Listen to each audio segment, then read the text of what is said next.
in the front about us. So thank you for letting me come back. It's a little bit of a challenging year this year with the health insurance. As you guys have probably heard, with COVID, there was a delay in claims back in 2020 because people couldn't get access as easily to physicians, or they were scared to, staying home more, so they put off care. And then in 2021, we saw people start coming back, and now we have not only more people coming for services, but we also have the result of delayed care, so some conditions are actually more severe than they were. So the story the industry is telling us, that I'm relaying back to you, is that claims are hitting hard this year because it's the fallout and the catch-up from that kind of rubber band effect. So people are coming in, and then you also have the COVID claims that are starting to hit, those catastrophic claims. So we've seen a lot in our mid-market group, which is employers with 50 to 150 employers and a little larger employees. We've seen a lot of double-digit increases in the 18 to 20% range. So I wasn't surprised when we saw Blue Cross Blue Shield come out with a 14% increase for the city this year.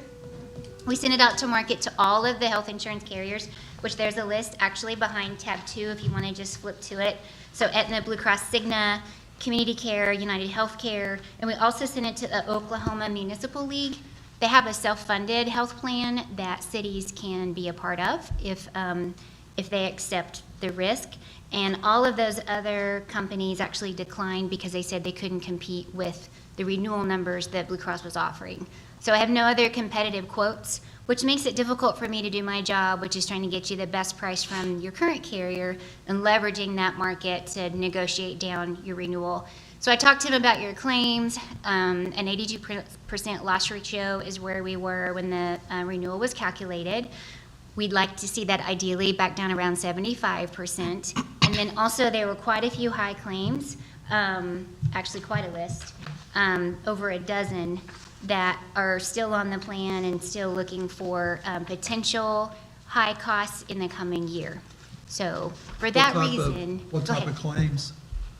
We've got diabetics, we've got heart issues, Okay. mental behavioral health, just all kinds of things. So, and some of them are spouses, some are employees. There's just a couple on the list that are not on the plan anymore, but most of them are. So, underwriters have a way of identifying a diagnosis and then finding a price that they think is worst case scenario potential risk for that diagnosis, and that's what they're going to build into your plan so that they, of course, don't lose money. They're trying not to lose money.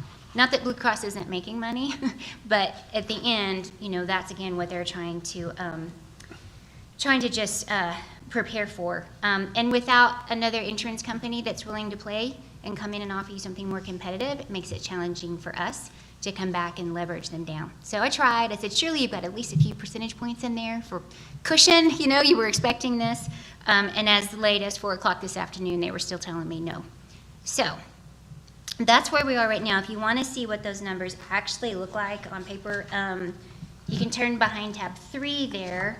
The first sheet is actually just a renewal history since we took over the plan in 2018. And as you see, we went from United to Community Care back to United whenever Hillcrest and Community Care had their breakup.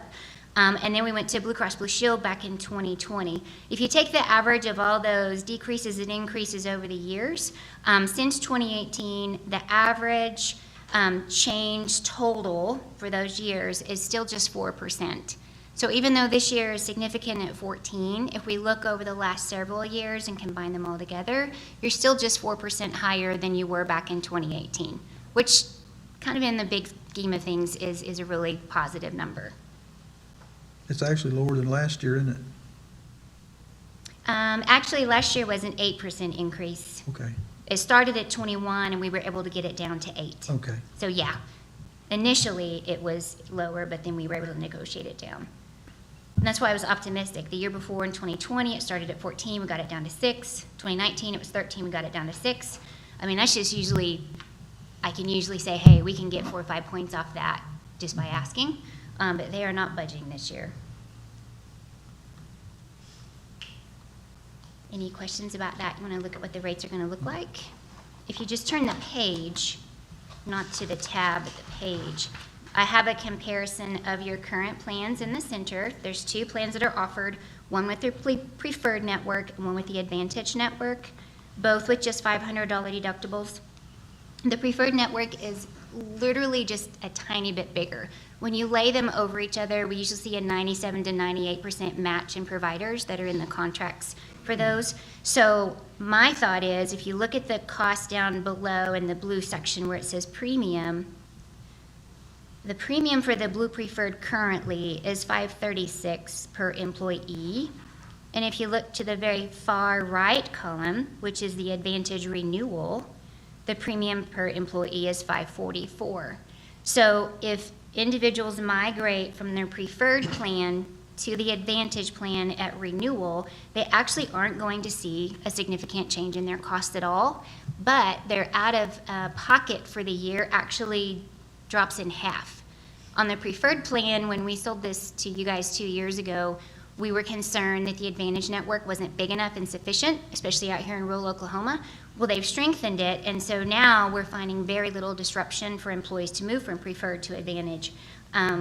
So in my mind, if I were on the plan, I would seriously be looking at, can I go to the Advantage plan, save money, not only in my premiums out of my paycheck, but also in my out-of-pocket risk for claims.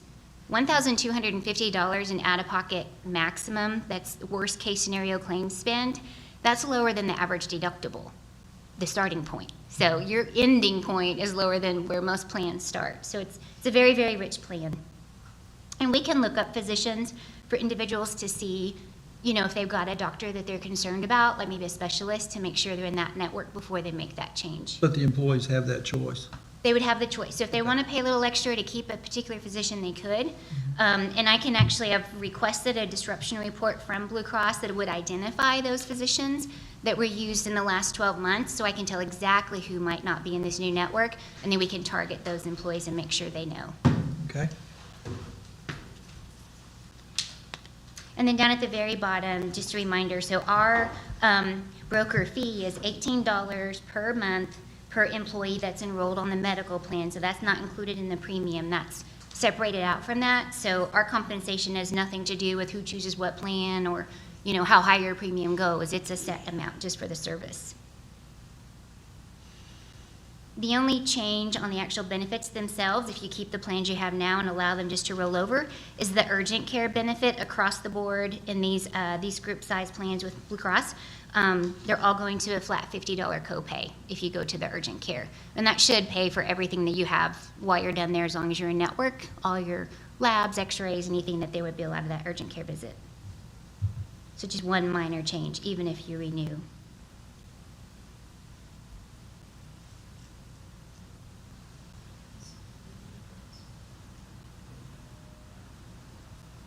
You can organize your contribution structure. Most employers, when they have two plans like this, they'll pay based off of the lower cost one, the Advantage one, and then if the employee wants the more expensive one, the employee pays 100% of the difference between the two. With your contribution structure, with your set amount, that kind of already is happening, where people are already, you know, incentivized to motivate down to that lower cost plan just to save money.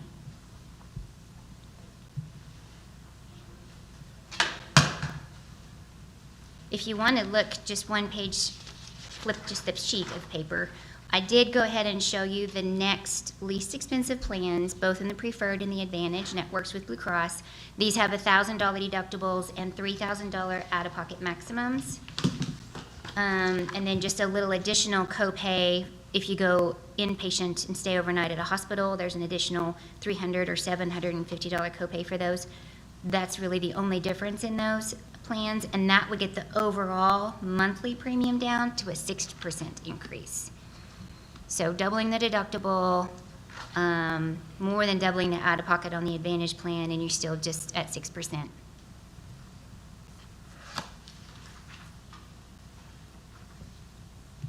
Questions or thoughts? Just looking and seeing what would be good for the employees, that's the main thing. Yeah. So have you looked this over, Lisa? Yes. I think it would be a shock to employees to go to $1,000 deductible and $3,000 out-of-pocket max right now. I think the culture needs to be moved to join the flexible spending account to kind of start pushing, like get more people involved in the flexible spending account to maybe teach them to have that savings for those higher deductibles and out-of-pockets. And then giving notice, like, hey, next year we might be looking at budgeting for $1,000. Just, I think some notice will have to be given, or we're gonna really shock some employees. But they'll have the option of doing this, right? Well, if you, this is a separate option, this third plan, you usually only offer two. Mm-hmm. So Would there this be a, would would there be a major problem with offering 3? Nope, we can do that. Would that work with you? Or would that be a problem? I can work with it. What do you think, Mayor? I think having that option is probably good. Perhaps that will save the citizens some money, having that option. Okay, so you want to go with all 3 then? That'd be the, We probably need As to, far as supervising that, is there? oh, it's just adding pay codes. I mean, once you set it up in the payroll, it goes on autopilot. Does Blue Cross Blue Shield little gasket when you do that? No, they will not. I will tell you, if you look at the claims that have been filed in the last rolling 12 months, 42 individuals had fewer than $200 spent towards their deductible, and another 78 had less than $1,000 spent towards their deductible. So the majority of people are already under the $1,000 threshold anyway. yeah. So, I mean, I personally, but I'm insurance, so I understand the risk. I like less out of my paycheck. I would rather take on a little more risk if I have to file the claim, but, you know, not everybody. Sure. Some people want to pay more to have that security. So giving them the choice, there's value in that, just allowing people to Right. decide what they want for their family. And like I say, if you have kids that are possibly going to have sports injuries or this or that or whatever, that might be something too. How many covered lives do we have right now? You have 208, I think, I saw. And it's up from 175, so 208 now, actual. So this is their current choices? That was this year's right now, isn't it? This is what we're having to go to. And then we can, this is the second option. But all of this will be explained to the employees fully, so we have no issue with that, yeah. Yep, I'll come out and we do about an hour-long meeting, go over all the benefits, answer their questions. We have a guide that illustrates this side by side. Hopefully in terminology is a little cleaner than this and simpler for them to understand. Mhm.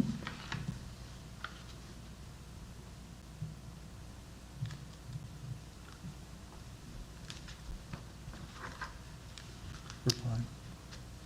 So depending on your budget, I mean, you can make this a nearly budget neutral for the city if you need to, again, just by shifting around that cost share for employees.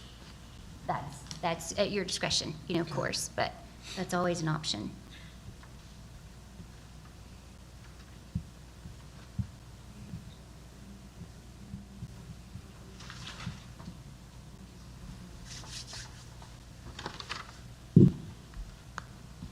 Makes it easier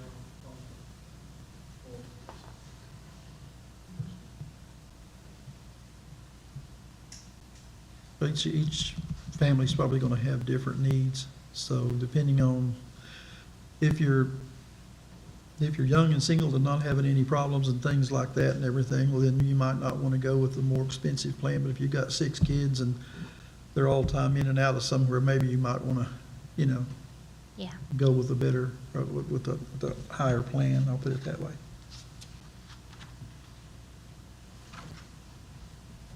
So to designate the most economical one for the employee.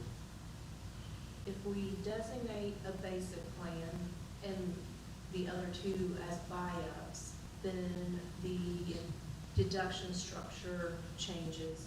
Because if you have a designated basic plan, you're saying the city's gonna pay, this much for employee coverage, and 95% of that, for dependent coverage.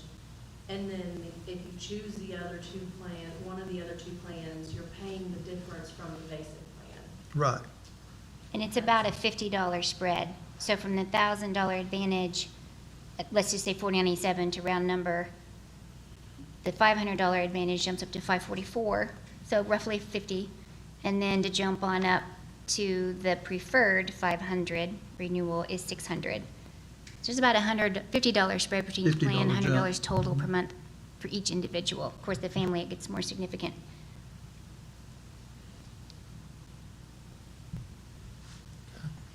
And I can always put some numbers together for you of these different scenarios and how it would affect each paycheck for employees. That would If really- you want to wait and not make a final decision, I can put a spreadsheet Well, together for you. like I say, I'm going to the expert over here, so this is the way to go. We need to make sure that what the employees really need and what they were probably, you know the employees and their insurance in the world better than we do. So that's why I wanted you to kind of come up with what you would think would be the best thing, and we'll go with that because you know it better than we do, for sure. So you said you want to go with the basic plans and the possibility of 2 upgrades? I think if we want to introduce the $1,000 deductible plan, then we should have the other two available. It just depends on which one of those you want to make a basic plan. Looks like the most economical one would be,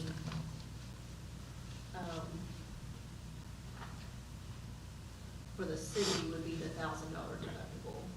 With the And then Advantage, if yeah. you make the others the buy-up, then the employee's gonna pay the difference in premiums. Okay, so you want to go with the preferred plan as your base? That would be the Advantage, Okay. the, One Em- ending Right. 0082.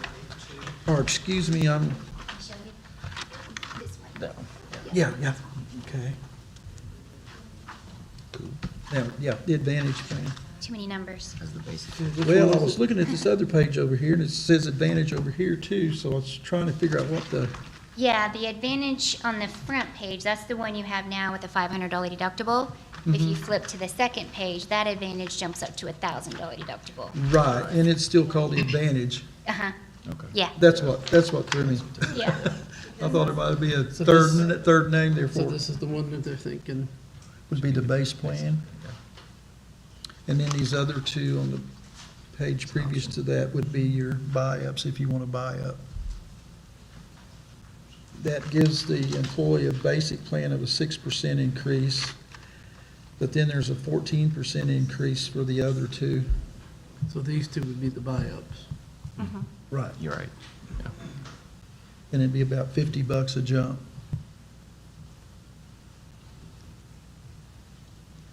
So this one would be,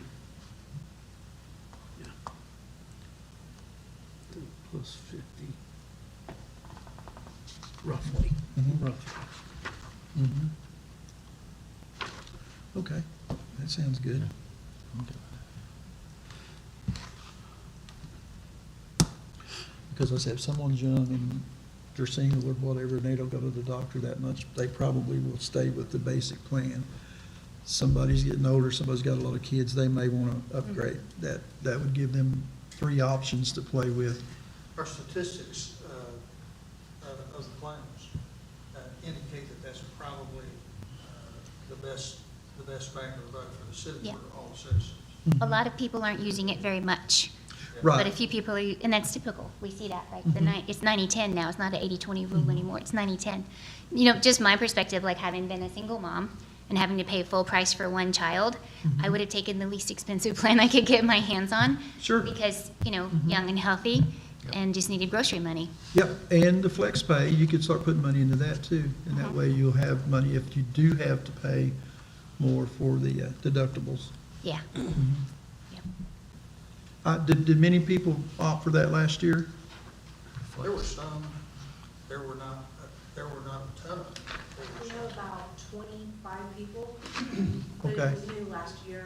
Sure. It tends to, stuff like that, the second year, you. There'll be get more. exposure, yeah. Mhm. Now, That's the- not bad, that's 25%, really, that's Right. really pretty good. And if you think about it, though, do they have to spend it by a certain time? Last year they didn't because of COVID, everything Okay. rolls over. Now this year, there's a limit of $570, but even if they just put in 500 to make up the difference in their deductible, there's Mhm. no chance of losing anything. But Right. most people at least have a prescription or something they can Sure. buy. Sure. So, yeah. Yeah, okay.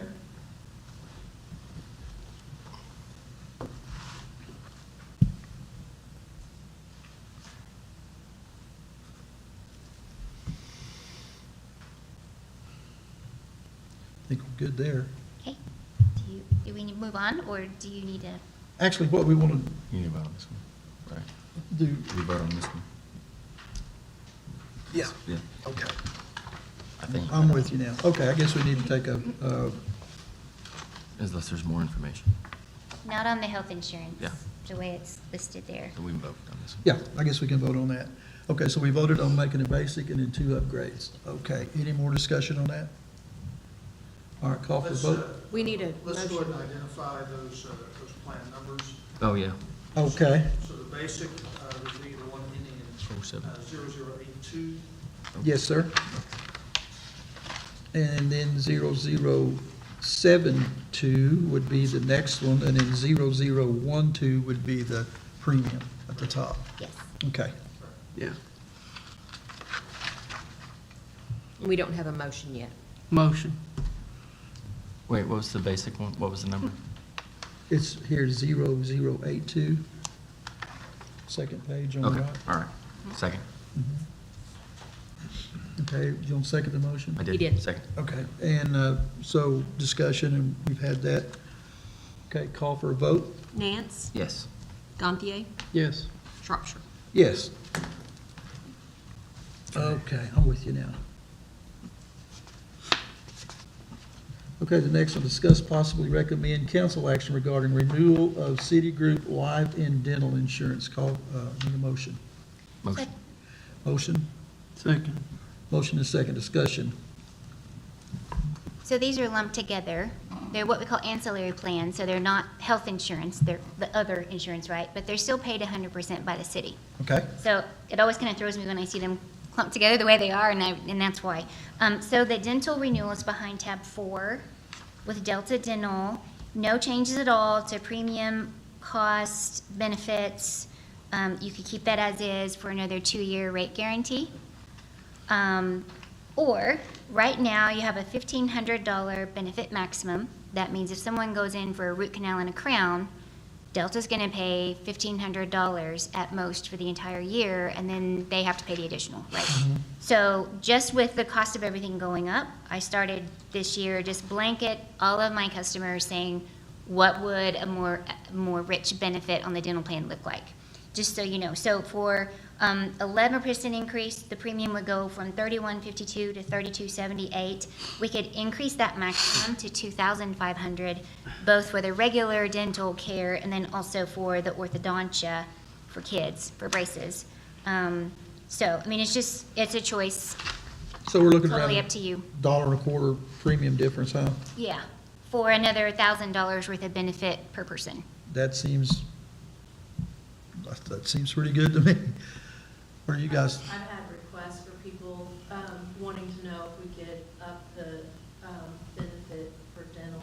right. I had one before we came in the office, so that was a, That's just $1 a quarter. yeah, And the city only pays for the employees' dental, so the other is out of the employee pocket, so okay. it wouldn't be much of an increase for city. Okay, that sounds good.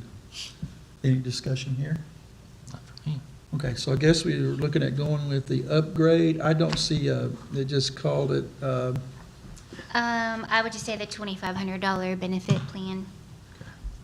We okay. did shop this with other carriers, by the way, before you go further. The difficulty is finding a network and a benefits that is rich as what you have right now with Delta. There were some savings to move to Guardian or MetLife, but you're not going to have the same dentist in the network, and, you know, Sure. it's a small town. We love our dentist. And also, just some of the bells and whistles, the waiting period. If I have my cleanings and x-rays, they don't reduce my $1,500 or my $2,500. Most other plans do. There are just some things about Delta Dental and the fine print that people really like. So I think that, you know, saving a buck here and there is not going to Not be a always good the thing for best. your employees. Yeah. Right. So I just wanted to say that behind that, we did shop it just to make sure. Appreciate that. Okay, any more discussion? Okay, we're wanting to move to the $2,500 deductible. Call for a vote. Gantier, Yes. Shropshire, Yes. Nance. Yes. Okay. Discuss, possibly recommend council action regarding continued offering of optional vision insurance. Hold on just a second. I think we missed the group life. We did. Yeah. Oh, okay, we'll go back to that. 10-5. Group life, okay, my bad. Discuss possibly recommend council action regarding renewal of city group life and dental insurance. So unless we need to go to group life in that same thing. It's behind 6. With Mutual of Omaha, you're still in rate guarantee. We did shop it out just to make sure that you still had the best offer. It's difficult. Life insurance carriers aren't really happy about taking on the risk of the police department. So most of them are more expensive, or they just flat decline to offer the life and disability at all. So Mutual of Omaha is still the best price. It's a flat $15,000 benefit, so they all pay, you know? So I would recommend just leaving that where it is. Mutual has the basic life, the voluntary life, STD and LTD, so they'd all be together, continue to be together. And when you're looking at a 45 and a 93% increase, yeah, that's Yeah. pretty crazy. Okay, any discussion on that? So we're looking at this one. Look at your percent increase over the year, Yeah. though. Yeah. That's- Everything looks like it's about the same all the way through down there, so Yeah. they don't look any different So this is the one that, currently have. so they're gonna have multiple options like the other one, or? just- No, it'll just be the single option. So it'd be this one. Mhm. So every employee gets this automatically after they finish their waiting period. And then if they want to buy more, we'll talk about that one in the next bullet point. Okay. So, Do we need to amend the motion since you really weren't voting on the, well, Technically this, voted on it. we technically voted on it. It actually tied them both together, It but. did, yeah. We'll just go ahead and amend the motion and we'll vote on the My vote's not gonna change. group life. So, well, we have to take it anyway. And this will be with Mutual of Omaha. got it. Need to, do we still need to vote on? Nah, Amend it? I think, I think we're good. I think we're fine, yeah. Okay. Sounds good. Discuss possible recommend council action regarding continuing offering of optional vision insurance. Here again, no changes to benefit or premium if you renew as is. This is a change I don't know that I would do. I did look at a richer benefit there as well. Right now, frames and contacts are limited to $130 allowance. So if my frames cost more than $130, I pay the difference. A lot of plans are $150. That's usually my standard, what I would recommend if it were a new plan. That brings the cost up about 75 cents per employee. I mean, it's an 8% increase, so I guess 75 cents isn't that much, but it is there if you wanted it for just bumping that up. Everybody would get another $20 allowance. I'm kind of on the fence on that one. That one's totally You up could to do you that guys. with flex pay. Yeah, exactly. So you could just keep it as is, no changes. It would just roll over, same costs and everything for everybody for another year. And it's actually locked in for a 2-year rate guarantee. We're in the middle. Okay. Discussion? Has there been any complaints about? I haven't had any. So why change it? If it ain't broke, don't fix it. Sounds right. Okay, call for a vote. We do not have a motion yet. Oh, Motion. Second. okay. I guess any discussion after that? All right. Call for a vote. Shropshire, Yes. Nance. Yes. Gantier. Yes. And that is to stay with where we were at. discuss possible action, recommending council action regarding continuing offering of optional voluntary life, short-term disability, and long-term disability. Motion. Call for motion. Motion. Second. Okay, motion and second, discussion. So all three of these plans are with Mutual of Omaha as well. They're in rate lock, so no changes to benefit or cost. I wouldn't recommend breaking them away from the basic life or separating them out. We did look, of course, at other carriers. A little bit of a increase with both MetLife and Guardian. They were the most close package deals we found on the voluntary life. And then on the disability, Guardian was like 4% below, but you'd have to move the whole package to Guardian to get that. So again, my recommendation, we looked at the entire market, would just be to keep Mutual of Omaha. We haven't had any problems with claims that I'm aware of. Okay. Solid, financially rated company, no issues there. Okay, so on voluntary short-term disability, it's after the 15th day, and it goes up to 24 weeks. Yes. Tab is that? Behind tab 7. All right, and so long-term disability then is after 180 days. So 24 weeks is, I don't have my calculator, how? They are consecutive. So That's when what the I was short term hoping. ends, the long term would start, yes. Okay, And having them with the same carrier, when Mutual of Omaha recognizes that it's going to be more long term and exhausts the short term, they start that process. They should start that process, let me say that. Okay. And so it's a little more seamless for employees. That's why we'd never want to break those up. all right, okay, that sounds good.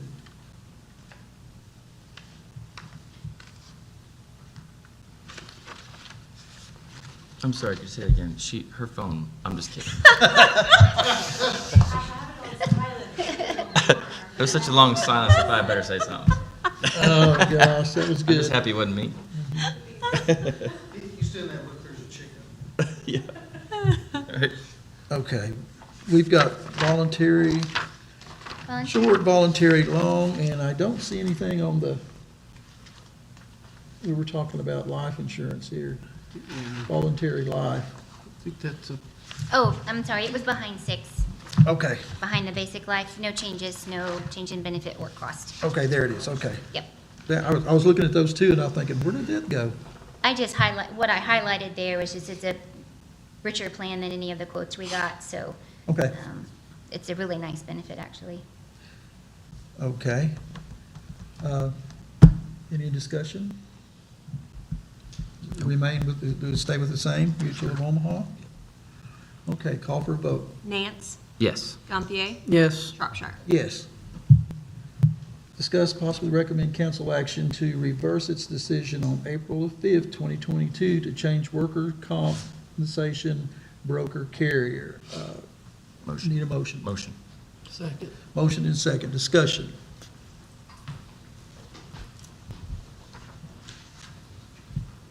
If I can refer you to the packet item, after visiting with Municipal Utility Board, it appeared that we needed to stay where we are. Today, both Brown & Brown and Integrated are here in the room, and I think it would be advantageous for us probably to hear from both of them, give them an opportunity to speak to this. Okay, who wants to go first? I guess this is the way we'll work this out. Okay, you guys want to go first then for Brown & Brown?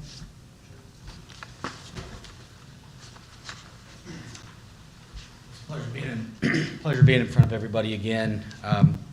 First off, I wanted to apologize for maybe something that we went over a lot of information when we went through that workers' comp presentation. We did it 6 times, I think, and went through a lot of information.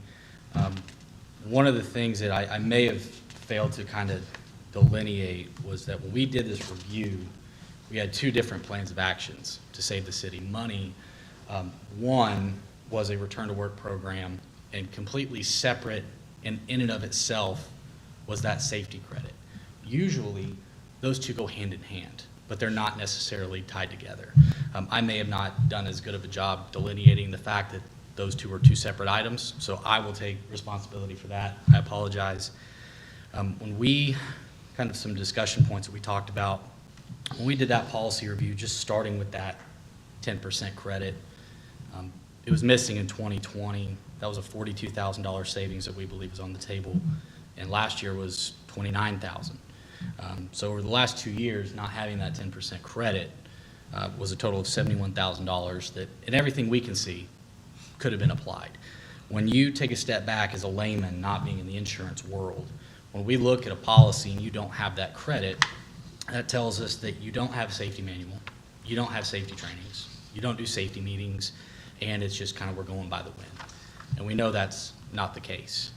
Again, usually a return to work program and that credit can go hand in hand. It helps the narrative, but again, they're not necessarily tied together. Again, that was my fault for not saying that.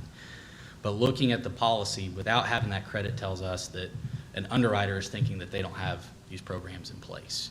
So in the event that we had 2 plans of action, you don't necessarily have to roll out a return to work program. You know, I'd be willing to stand here in front of everybody and put my name on it that we could get that 10% credit. Again, it's just showing that we have the manual. If we don't feel comfortable about rolling out a return to work program just yet, that's okay. Workers' comp is a big ship. It takes time to turn it around, especially with 200 employees. It's not a quick fix overnight. But almost all of our clients are getting that 10% credit, whether they have a return to work program or not. Again, it's completely separate if you have that.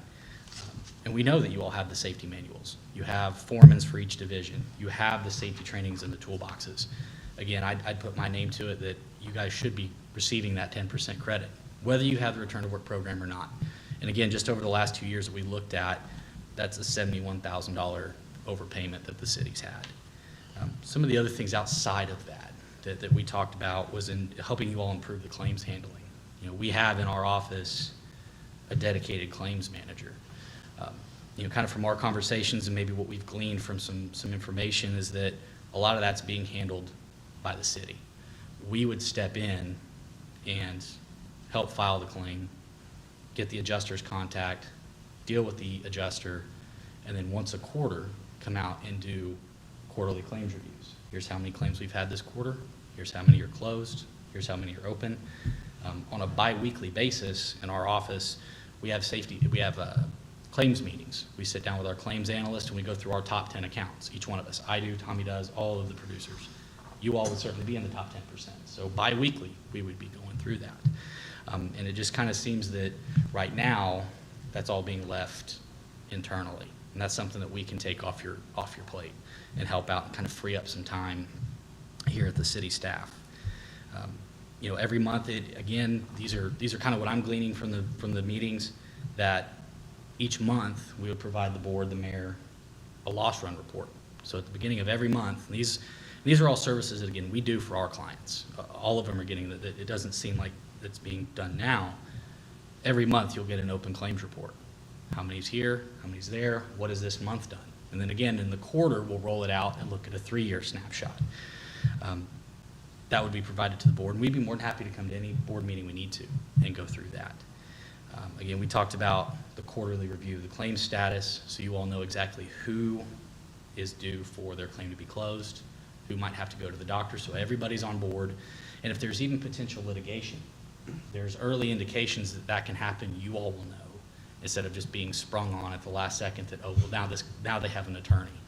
So these are a lot of in-house claims things that we do that's, again, no cost, that frees up some time on the back end for the staff here at the city.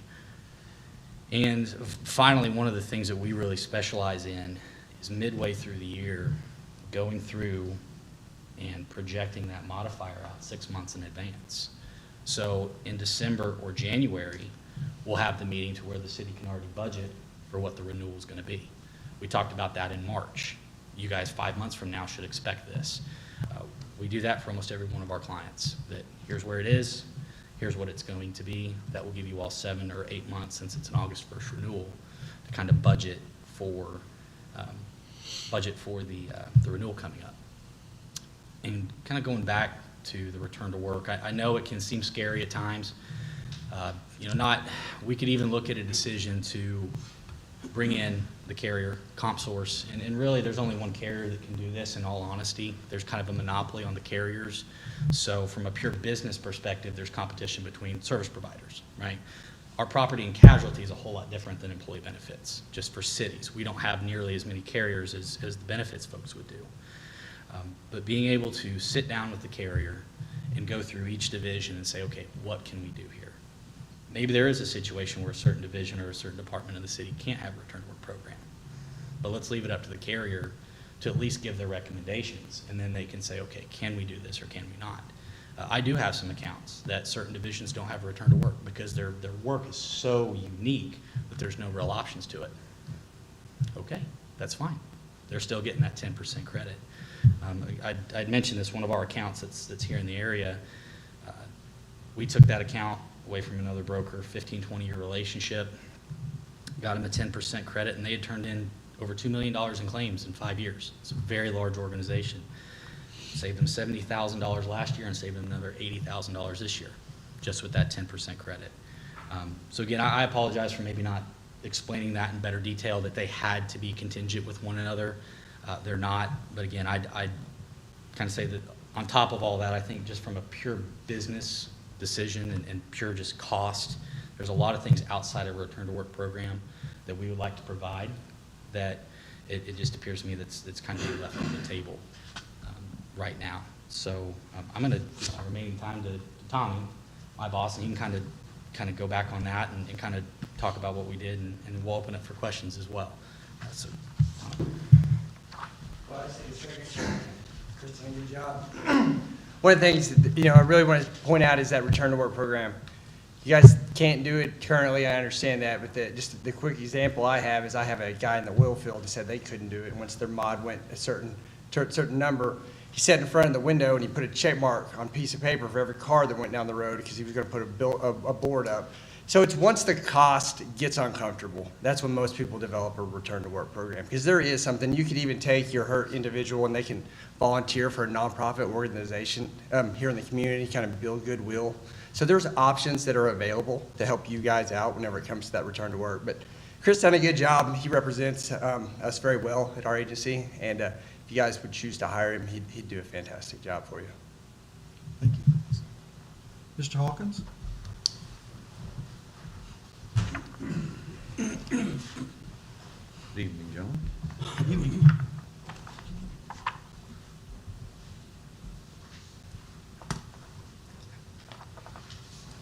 Thank you.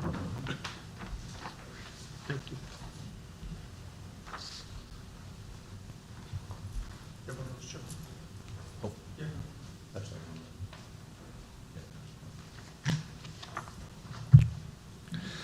What you have in front of you is a letter from Bradley Owens, who's the Assistant Director of Underwriting for CompSource Mutual Insurance Company. And if you would allow me, I could go through that real quickly. Sure. Okay. Reference Pryor Creek, City of, policy number listed there. Dear Mr. Hawkins, our goal at CompSource Mutual is to provide best-in-class service to all of our policyholders and agency partners. Our commitment to being the very best has helped CompSource Mutual become the carrier of choice in Oklahoma. Each policy submitted by our agency partners is underwritten based on its own merit and information available to our staff with no regard for the agency providing the submission. Based on the information we have in our file, this account has all available credits applied to the 8/1/21 through 22 policy term.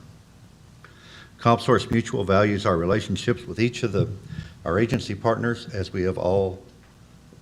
all have been equally important to our success. Questions? Well, that was the 10% you're talking about. Well, he just said that all appropriate credits have been applied. Okay. One of the other things, and I apologize, I wasn't aware of the meeting, that's why I wasn't the first one, so. And I know the return to work was an issue, and we've discussed that downstairs with MUB and discussed it up here, and that may be something that you might not want to put into place right now, so we understand that. And as far as safety meetings, we have had safety meetings, and I was talking to Dennis when CompSource was still sending, Chief Dennis, we had a meeting, and one of the things they were having trouble with was the strains and sprains, and talked about some of the things that we could do with that. The vests they wear weigh 40 or 50 pounds. Something like that. And they were having some issues getting in and out of those lower cars, and they changed to the SUVs and pickups, and that has decreased in those areas. And that was one of the things that we were aware of. And Dennis had already started the process of going that direction, but that was some of the safety meetings. And we have had safety meetings, other safety meetings in the past, and we continue to do so.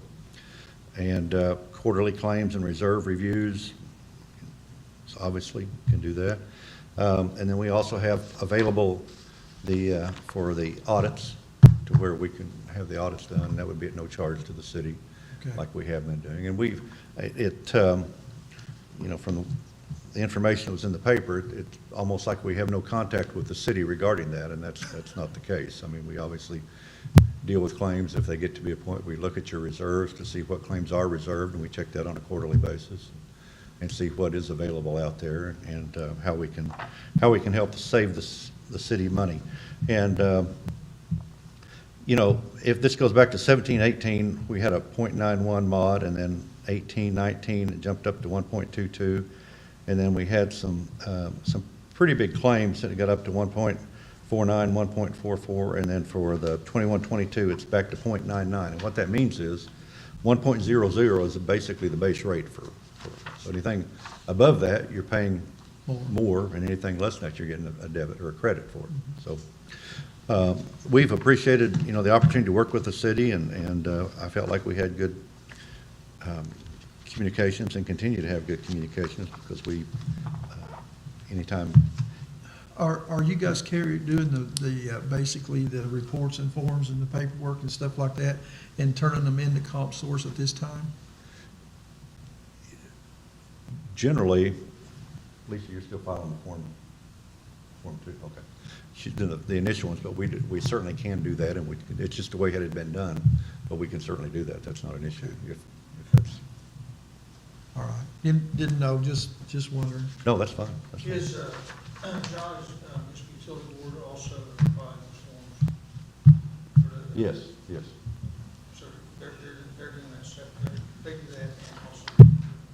Right, and we're working with them. I think we have a safety meeting with them tomorrow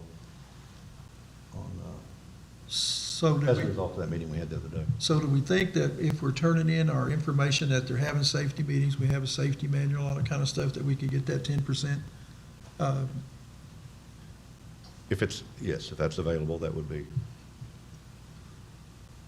From the way, and here again, and I didn't get a chance to get back with Brad from that. I didn't get a chance to quiz him on if that was in fact being applied or if it's available.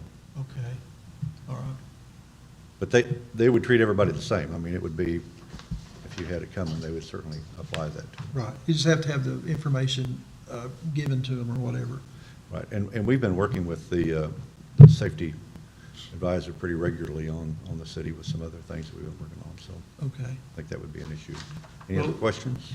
Yeah, the problem I'm having right now is we're talking about the city, and we haven't got the MUV involved with this. I have no idea what they're thinking about it. And come to find out, it looks like we may be under the same policy. Yes, you are. And so that's kind of where, And that has been that way for for a a while. long time. That's kind of where I'm right now. I don't know that we can make a call tonight until we have information and a meeting with the city, with the MUB part of it. Because we can do what we want to do, but we probably need to, if we're partnered in with the MUB, we kind of need to know which way they want to roll too. Do you have any information on that? They've indicated that they don't, that they do This not letter. want to change. Okay. I think one of the things that we could do is we could table this motion tonight, and we could ask Mr. Hawkins to go ahead and apply for that credit and get that rolling. So what citizens are going to do, citizens, and what they have said to me is, let's let Integrated go ahead and apply for that credit, get that credit for us, and that gives us the ability to stay where we are right now based on both of the company's presentations. Does that Okay. make sense? Yeah, exactly. I want to talk to MUB and find out, what their thoughts are on it, because we haven't talked to them, and we do not know what their thoughts are, so. I have talked to them. Right, but we haven't had that privilege, so we need to get a hold of them. So, do you guys want to amend your motion to table? Okay, all right, motion been made and second to table. Call for a vote. Gantier, Yes. Shropshire, Yes, Dan. Yes. thank you.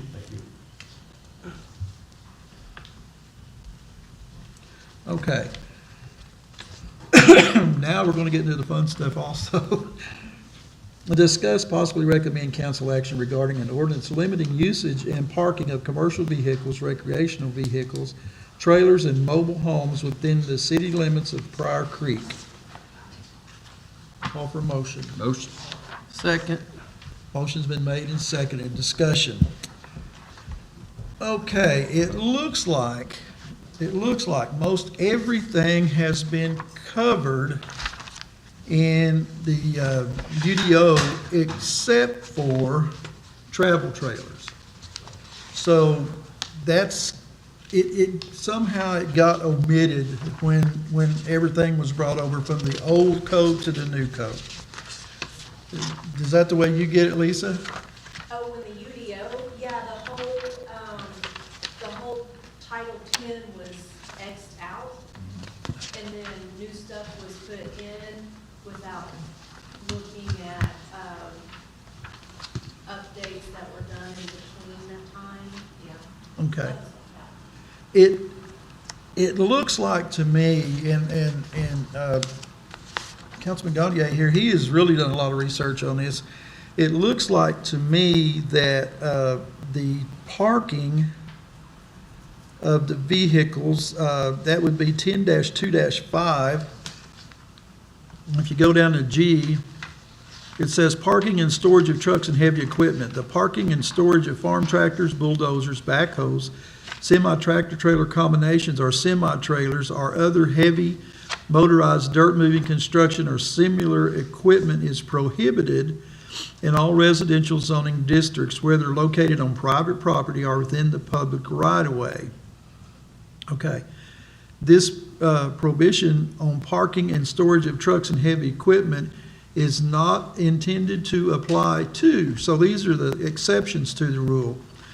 Licensed operable automobiles, pickup trucks, or semi-tractors attached trailers, if operated by members of a household living at the premises in question, are belonging to or being then operated by persons then having business or visiting such premises. So if you live in the house and you're parked your semi-trailer out in front of your house, as long as you're not blocking anybody or in somebody else's driveway or whatever, apparently it seems to be legal here. If you either live in a house or if you have somebody that is working in your yard or on your house or whatever, then you have the ability to have your work equipment there while you're working. You guys have any comment on that one? Okay. Trucks or equipment being actively used for purpose for which it is manufactured in the performance of services to the owners, occupants of subject property. We heard that there was a complaint, possibly somebody wanted to find out about maybe tree trimmers, things like that, had their big equipment out to get rid of trees and do this kind of thing. As long as that's what you have the equipment there, that's what it's for, then it's perfectly fine to do that. As long as you don't completely block the road and this kind of thing, but the police department will take care of that kind of business, okay? Trucks or heavy equipment parked are stored within a garage or other building are completely screened from the view of public right-of-way or R-zoned lots by fence, wall, or vegetative screen. Apparently, they just don't want you to see a truck parked back in your backyard or something to that effect. That's kind of the way I see that. Okay, the next thing.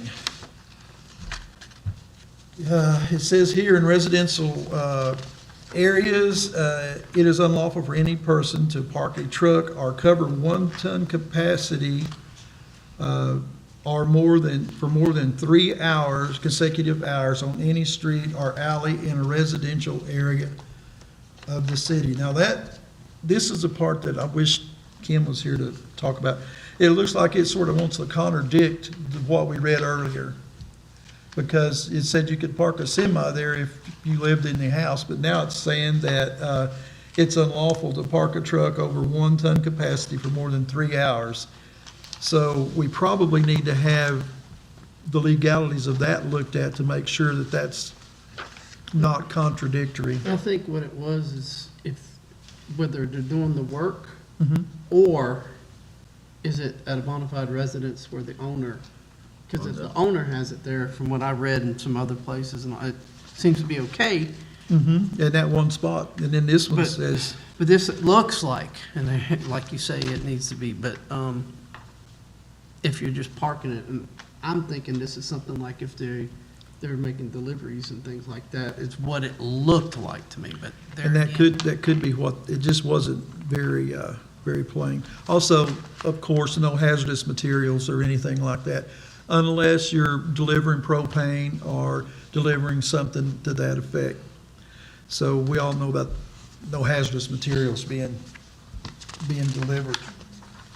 But we do have the time-limited parking in a different section of code that, That's more than 24 hours. that is people parking in the street deal.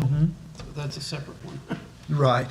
So it's even more restrictive there on So, certain situations. in the other part that you had, well, we'll catch it on the, when we talk about the RVs. Okay. Then we get into the part about travel trailers. This was omitted from the UDO, and that is section 1013-5, number 2. This should have been put in there, but it was omitted. Trailers, no more than 1 camping trailer or travel trailer or hauling trailer per family living on the premises shall be permitted, and said trailer shall not exceed 24 feet in length or 8 feet in width, and further provided that said trailer shall not be parked or stored for more than 48 hours unless it is located behind the front yard building line. A camping or travel trailer shall not be occupied either temporarily or permanently while it is parked or stored in any area within the incorporated limits except in a mobile home park authorized under the ordinance of the city and except as provided for in section B of this section. Okay, so what we were talking about was if you have a travel trailer that you're going to park in your yard so that you don't have to go rent a place to do that. The travel trailer, I think we need to strike the 24 feet in length because most all travel trailers now are longer than that. That's a pretty short travel trailer. So we need to strike that 24. And I don't know that they build one over 8 feet wide because you'd have to have a permit to haul it. That's legal permit. Except width. for, we have to understand if they park and they do their slide outs, they'll exceed the 8 feet in width. Yeah, but. It's just not be able to park on the street. Right. So we had talked about, what we had talked about before is your travel trailer had to be backed into your yard and even or behind the front of your home, the building. That was what we were talking about doing there. Also, we were talking about, So this is out of the old code. this is out of the old code book. It completely got omitted into the new code book. That's basically what the problem was. It didn't get put in there. Okay, we were talking about being occupied either temporarily or permanently while it's parked or stored in any area within the incorporated limits. We were talking about possibly writing an exception to that rule. If you have a large family coming for, let's say, Christmas, Thanksgiving, or whatever, and you run out of room in the house for them, if you have a travel trailer there, they could run a power to it or whatever they needed to and actually use the beds or whatever in that space to for overflow, I would guess you would call it, for the family. And we were talking about doing that, possibly coming up with a permit for, not to cost anything, but just say I have a permit for X amount of days. And we had talked about 7 days, a 7-day permit where they could occupy the travel trailer while they were there for holidays. That was something that we were talking about. Okay, discussion. Yeah, I don't like this for several reasons. It's saying you can only have one trailer, not just in a residential, even in commercial, the way it's written. Anywheres in the incorporated, you're not supposed to have more than one. I have a 18-foot cargo trailer. I have my lawnmower trailer. I have a boat trailer. And, you know, I don't think it's the job for the city to be a homeowners association and say how many trailers they can actually have. I understand we don't want it to look nasty. I get it. I mean, I'm on 2-point-something acres. But at the same time, there are places within the code already says you can't block alleys, you can't block right-of-ways, you can't block a public sidewalk, and you cannot block a public road. It's in there. So those are there. So having it to where they have to park it behind the house, if somebody has a tall overhang or covered carport or whatever, and they have it, and it's already, and it doesn't already go behind there, then they're gonna be dinged, and they've already invested money. And then you've got corner lots, you know, you've got the awning, or whatever you wanna call it. It's not behind it because it's got two road frontages. I mean, the way this is worded, we can get into a lot of problems. I think the major reason that this was brought up was because we had people that were trying to inhabit a travel trailer while they were building a home or remodeling a home or something. That was the main issue, and they weren't hooked up to the utilities to be able to do that.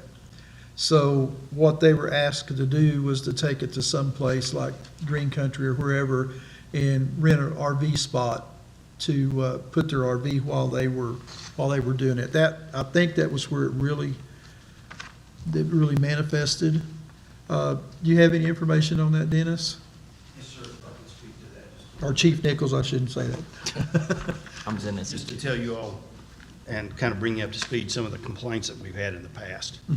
And one of the issues was the number of trailers that an individual has. And, you know, like the council member there just brought up, that, you know, people have a boat, they may have a travel trailer, they have a lawnmower trailer, they may have a flatbed trailer. I know there was actually one residence in the city that had probably 4 or 5 trailers. Now, they may have had the space to park them in their backyard, but it seemed to irritate the neighbors that they were able to park that many. So I think that's an issue that we need to look at. Don't know what that limit would be. But I Yeah, think we probably need to have some type of control over how many that they could have. Some of the other issues that we've had is people with travel trailers, pulling them up in the front yard, in the driveway, yeah, and then the neighbors try to back out and they can't see around the travel trailer to get out on the street safely. that's That what was we an were issue talking that about. came up. Some others were individuals would park their trailer, truck trailer, lawnmower, equipment, whatever, on the street and leave it parked on the street. So those are just issues that we get complaints on and try to figure out, okay, how can we solve the issue here and keep peace in the neighborhood? So that's some of the issues that we face there with that. So, parking them up there with your lawn service and everything while you're working on the lawn, that's totally different ballgame. Right, there's, But if you just pull it out there at night and just park it out there because it's easier to get to in the morning instead of backing it up in the yard, then we have a problem. and another issue I'll bring up will be on semi-tractors. You know, we've had people in the past that they unhook their trailer, drive their tractor up, park it in their yard, park it in the front, get up at 4:30 or 3:30 in the morning and fire it up. And then the neighbors call us complaining, what can you do about this? He does this every morning. Yeah. So that's some of the issues we have with larger equipment, if they're parking it in a residential section. So there's a lot of issues here. I don't have all the answers. That is actually addressed, if it's a noise like that, under Nuisance. Title IV, under the nuisance. I believe they had a section dealing with that kind of noise, so you may already have something on that. I looked at the parking part. I just happened to cross that. But parking, the way it's already set up, they're not allowed to do that anyway. They can't block a sidewalk. They're not supposed to block the road. I know on Kentucky Street, they've got a white trailer that stays there, in the road.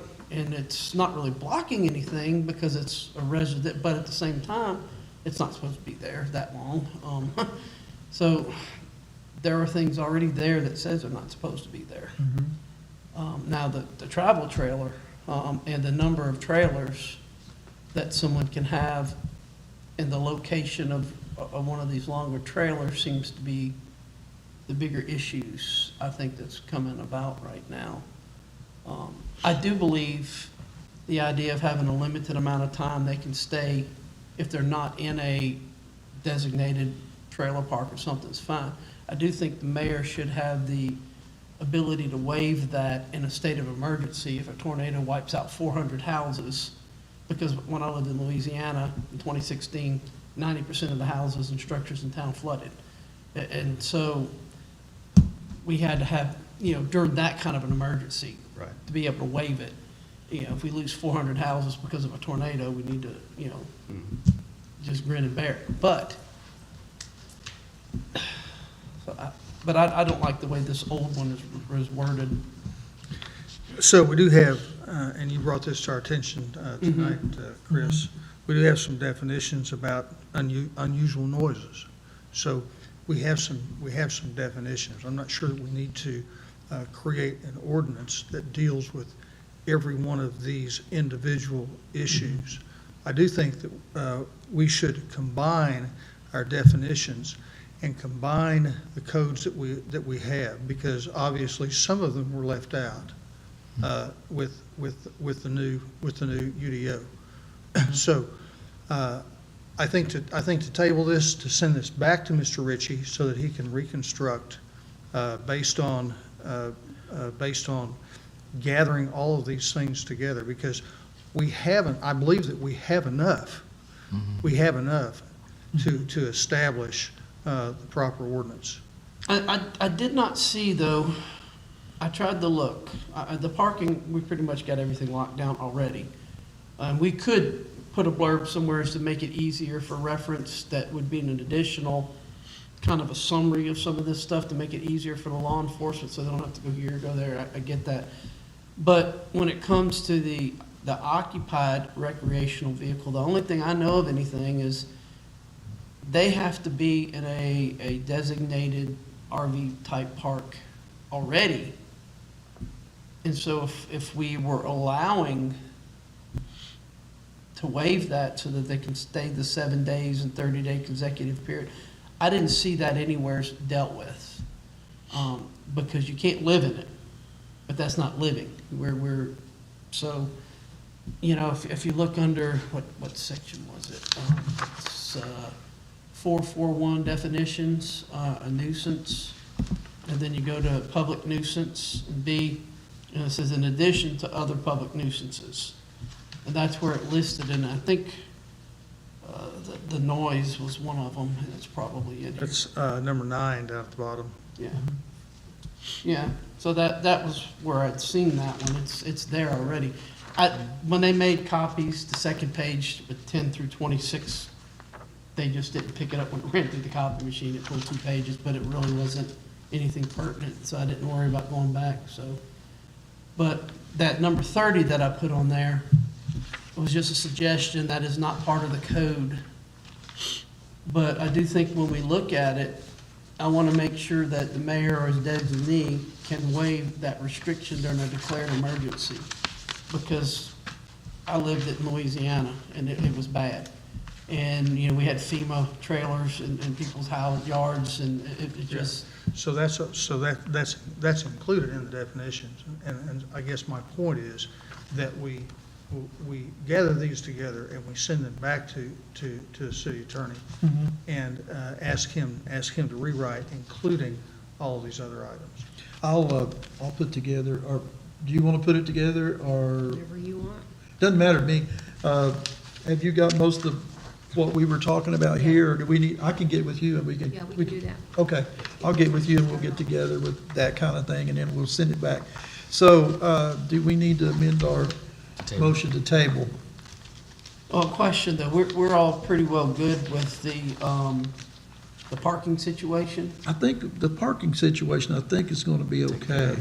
I think so. It's just that the RV stuff got left out of the, So we're talking about the recreation. UDI, uh-huh. Okay. yeah. Okay. So you, And that's kind of where I felt, I only put that in case they wanted to put all in one spot, but I don't think it's necessary. okay, all right, I'm good with just washing the parking part of it, okay. unless you see any value in my suggestion. But Yeah, well, that's good. We'll work with that also. I've got it here where you have it highlighted or emboldened. yeah, Okay. but there were two places, one dealing with the parking only, and then the other one was, Mhm. I think it's two separate issues. Yeah, okay. All right, so do you want to amend your second to table? Yes, Okay, so we've amended the motion to table. Call for vote. Shropshire, Yes? Nance, Yes. Gantier. yes.